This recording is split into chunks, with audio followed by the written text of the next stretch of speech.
Hi everyone, I'm Ratul and I'm from Singapore and I'm a finishing PhD student there. Just submitted my thesis. And I'm setting up a blockchain consultancy based on Asia, specifically India and Singapore. And I'd like to tell upfront that I'm not really an expert in this field as such, but more importantly, the disclaimers for this talk itself is that it's a little bit of old. It's 2015 compared to this area, it's a little bit of old. And my talented co-author, Loy Liu, he's the lead. You may know him as the founder of Kyber Network. And we will not go into any technical details in this talk because it's a little bit of old, and more importantly, we wanted to show what kind of impact this kind of projects and this kind of things had and what we learned instead of all the maths and technicalities that went behind. Now, to start with, we all know why blockchain is revolutionary as such, because it's trustless, you don't have to trust each other. And there is no single authority that has to make sure something has gone wrong or something has gone right. And very importantly, it's very community-driven. The decisions are consensus. They have to be very community-driven as well, and that adds up to different problems. First, like Bitcoin and Ethereum and such, most of these blockchain-related technologies are it can be thought of as a giant computer that works as a distributed system. Now, this model has been there before in terms of crowdsourced computing, in terms of even Kickstarter and all that. Now, in terms of computing. Now, the problem was there, among other things like trustlessness and all that, incentivizing was not baked in. That is something that has been introduced in blockchain and Bitcoin in general. Now, second, on top of that, we have introduced in Bitcoin what is called competitive distributed computation. Now, this is also not new. In some of the bug bounty programs where you compete among each other to find bugs and get rewarded, this was there, where the community compete against each other for a certain goal. But in blockchain, what was interesting was the financial gain of an individual was linked to the prosperity of the entire thing. So how miners mine and how competitive they are is directly linked to how good the entire system is. And we have seen that in blockchain, in Bitcoin as well. The problem that quickly became in Bitcoin, and my previous speaker has talked a lot about this, the pools and such, is that this needs a lot of computational power, and it is not feasible anymore to do it individually. Now, what happened is people have formed this community of pools. And we have known what are the problems of this community of pools as well. But the idea is the profit that a pool generate, any of the individuals in the pool generate, the profit is shared among the pool.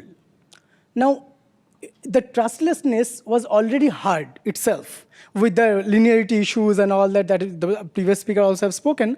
That now, previously it was the miner's gain has to be aligned to the community gain. Now the miner's gain have to be aligned to the pool gain, which has to align to the community gain. Now that introduced a lot of attack patterns in the setting. One such pattern is block withholding attack. Now some of the obvious attacks that has already been known in Bitcoin community is this, for example, 51% attack, where if one pool becomes more than 51% in terms of the computing power, he can do anything in the system.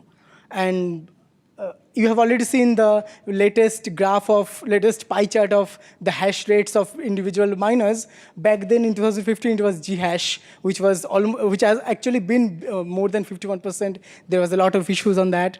Now, a not so intuitive attack was this thing called block withholding attack. What is it? Now, you are an individual miner. You find a block. Now, intuitively, you are supposed to just give it to your pool manager and say, OK, I found a block, let's share the thing. Now, what if you did not? Two ways you can do it, right? If you're a bad guy, you may want to actually harm the pool. You may be a government agency that want to destroy the Bitcoin system. You may just want to harm the pool. Or is there a way you can improve your finance? Is there a way where the computational power you give is actually less than the reward you get?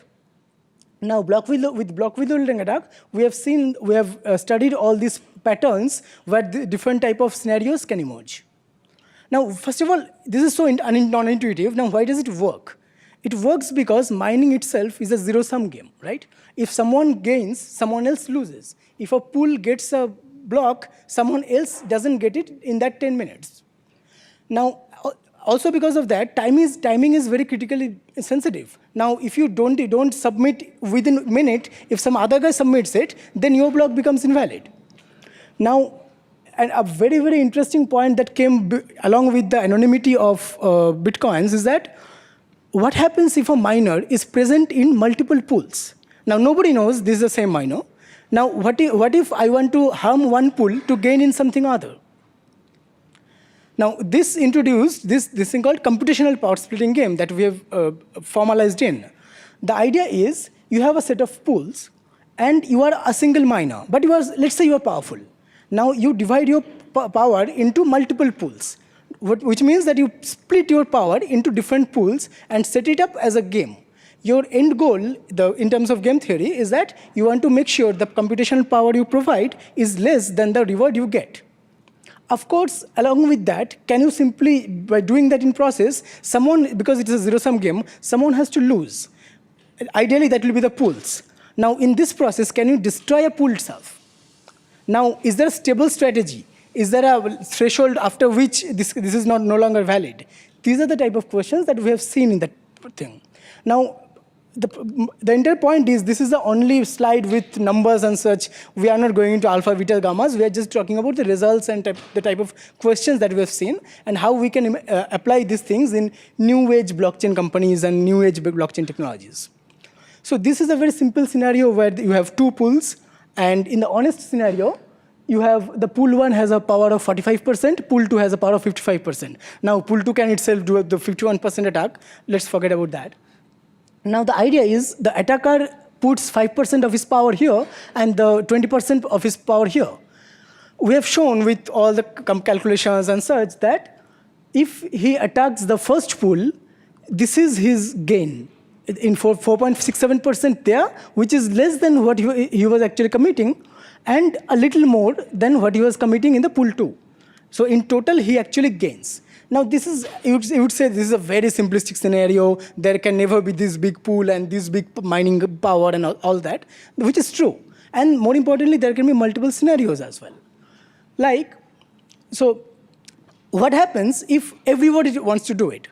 Now, if this is rationalized in terms of game theory, then more people would know and more people want to do it. And what happens after a certain threshold, everyone becomes the bad guy? Does the system collide? Is there a stabilized solution? In terms of very simple structure, there can be this kind of scenarios. One, there is a single attacker and single pool. This can never happen in a typical system because there can never be single pool as such, unless it's a private blockchain which is coming up these days. Or it's a single attacker and he is present in multiple pools. Now he is the only guy who figured out this thing and he is attacking multiple pools, withholding one and investing in other. Does it work? And what happens if there are multiple such attackers? Where does it stop? So in a single attacker, single pool is a very obvious thing. Let's not discuss about that. So single attacker, multiple pools, we have shown that there is a threshold. We're not going into all the gammas and such, but there's a threshold of attacking power, which means that it doesn't make sense for you to keep pushing all your power into pools, but there's a optimal strategy. And in the process, we have also shown that it's more profitable to target big pools, which is slightly intuitive. Is that in the sense that you would like to make sure that the more people that are, in a big pool, there will be more people and more computing power. You would lose there. You would withhold there. A lot more people will lose. That loss will translate into gain in some smaller pools, and your profit margin will be higher. It's more intuitive in a sense. On the other hand, when there are multiple attackers, we have shown that it's profitable, but it depends on what percentage of the system is contaminated, what percentage of people have already figured it out and are doing it. But again, this is very theoretical and a theoretical question. Now, there is no way of actually doing this, and this is why this block withholding attack is not very prominent in a system, is that you never know how many people are contaminated. In all practicality, there is no way of knowing that, okay, in this pool, 30% of the people are contaminated, so I'm not going to be contaminated there anymore. So actually, in the writing of this paper, in the process, we have talked to a lot of Bitcoin mining companies and mining pool managers and such. So there has only been one case where there has been a large, like 200,000 US dollars loss for the pool manager. And we talked to him as well, that what was the reason, how did you catch, and all that. So another thing, interesting thing here, as I said, there is no way of knowing about it. There is no way of actually catching these guys. It's very, very hard when you actually invest in multiple pools and withholding one, doesn't withhold in other, you change your pattern. So there is no way of actually finding that pattern. So we asked, and the interesting thing is only one guy actually did it and he got caught. So we talked to the pool manager, how did you do it? So he said, we did it in the old-fashioned way. Tell me who took the money. So we just went there to go to the chat rooms and such. We found the guy. So the idea is this kind of technical and very theoretical problems are cool in paper, and we should learn from it. We should know how mining can be improved, how different new things, new ICOs are coming, new blockchain platforms are coming. And because ICOs are new and a lot of these blockchain startups are not talking about pooling that much anymore, not yet, but you should also think about this when you are actually setting up your new blockchain, trying to solve a new problem. Now, just the end of it, if you're attacking multiple pools, we also showed that you should attack as many as possible, of course, depending on how much power you have. And there's an optimal strategy. So if you remember the last talk, you can actually see if you have P1 to Pn pools, if you have this much power, how you're going to distribute it, depending on which time. There's a whole strategy that you can build. And we have shown in terms of Nash equilibrium whether that strategy is optimal and all such things. And we had experiment results on that. We used a popular Bitcoin client back then. We burned up a lot of CPU code hours in Amazon EC2. And we checked correctness for that. And we've shown that, for example, in one pool scenario, which is not very realistic, if an attacker powers is 25%, his reward is slightly more. And for example, in terms of multiple pools, his reward is a little bit more. And the relative difference in all these experiments was less than 1%. And of course, all this is experimental. And we actually, this is also interesting, that we actually did this research with a couple of real-world pool data. And we talked to them, they gave us our data, and we found three culprits, one of which was actually the one that got caught. So we got really excited that we found two more.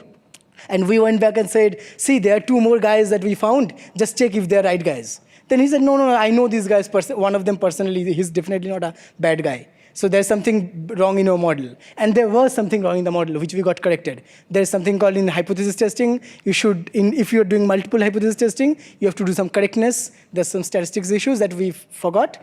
And again, I wanted to show this anecdote because right now, when I read a lot of white papers, and with this blockchain consultancy, we read a lot of white papers. And not many white papers talk about the backend, the theory of it.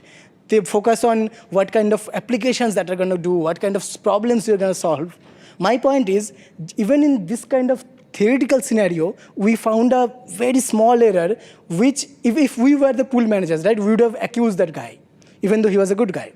My point is, you should be very careful and very thorough in terms of maths as well in your systems. That's what we learned. Now, in this kind of defenses, what are the type of defenses that can happen? And these are some of the defenses that those pool miners have actually employed. So one which is very popular among them is that they assign the same task, same block thing, same hash thing to multiple miners, but they don't tell anyone. Now, if you are withholding and the other guy is not, you can actually compare the results and see who is the bad guy. And people have done that, and people have actually seen that this actually shows results. And there are some people who have tried to change the payoff scheme, which is not easy. We have tried to come up with new payoff scheme that actually can support this. It didn't work. It's one of the open problems in this area, in this pool mining. And we also suggested some change in Bitcoin protocol and to support this pooled mining natively. As I said, that Bitcoin protocol was not supposed to be pooled mining scenario, and that introduced all these problems. Now, I don't want to talk too much about changing Bitcoin protocols because we have seen all the folks one fork that has already been and one fork that is coming, Bitcoin Cash and Bitcoin Gold, and how the community gets divided among that. So changing protocol is never going to happen so easily. So that it concludes the part of the paper that we're talking about. Just a small detour. We are setting up a blockchain consultancy focused on India, Singapore, and Southeast Asia, because China is sort of closing its door. So this is called Get on Chain, when we are still setting it up. Now, the focus of us is somewhat to become like Blockchain on Berkeley, but not as big. That for students, especially in India, there are a lot of, I am actually going and doing a lot of talks and workshops where we discuss what blockchain is, what smart contracts are, what are things they can learn so that they get more employed. They are smart software engineers. So these are two-way street. They need more software engineers like them in companies, and some companies have contacted me for that as well. So that is why and India is one of the hubs for that. So we are doing that. For corporate, we are doing general discussions, because a lot of small-time corporates, I'm not talking about Goldman Sachs and such, who doesn't even know what blockchain is really, but they're interested in that. And for investors, we are working with a couple of investors that solely focus on one example is Polychain, but we're not working with them. But these guys solely focus on investing in cryptocurrencies, and they need our feedback to evaluating their white papers and understanding which one to invest and which one is definitely a bullshit and things like that. So thanks with that. It was a small talk, and let me know if you have any questions.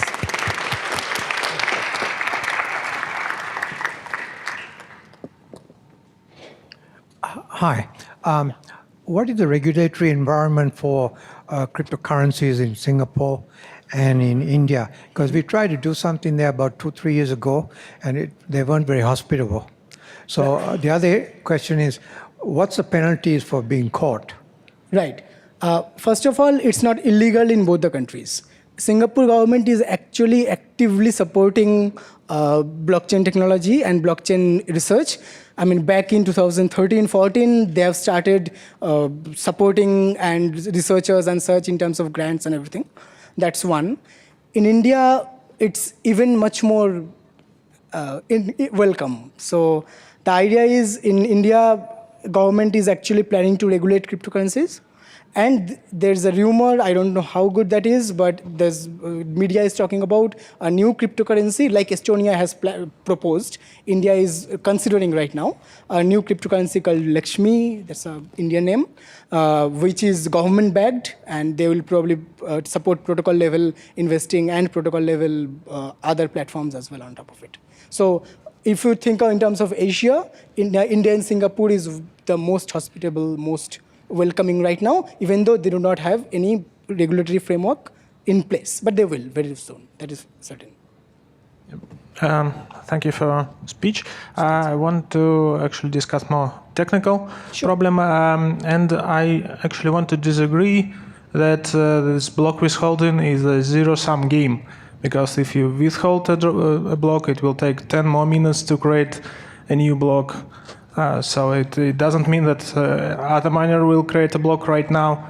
If you withhold your block, it will take 10 more minutes to create new block in the mean. No, that is not true, because it so happens that you find a block, but you don't submit it, and in the meantime, someone else submits it. So even if you're not a bad guy, someone else submits it, and your block becomes invalid. But it will take for him 10 minutes. Well, it all depends on your current difficulty, yeah? But right. If difficulty includes your hash rate, it will take more time to create blocks if you do not publish them. If you don't, you can publish a block, and it will take less minutes, so you will increase sum of miners. It will take less time to create, 2016 blocks. So what you're claiming is, if you're withholding, there is no one getting penalized unless other than you. Is that what your claim is? Excuse me, may I repeat? So your claim is that if I am withholding my block, the only guy who are getting penalized are me and my folks in the pool, no one else. Because you were saying it's not a zero-sum game, so everyone is going to wait for 10 more minutes anyway. Is that your premise? My point is, you withholding blocks always, and if you will publish your block, it will be. You can't it will republish, increase. right? Why can't you? Because once someone else submits a block, which you did not, someone else did, so your block becomes invalid. But it's it's a mining game. If you do not submit a block, it doesn't mean that another miner will submit it right now. It will take for him 10 more minutes. It will not take 10 more minutes. It will take less than that because remember, everyone is working for 10 minutes.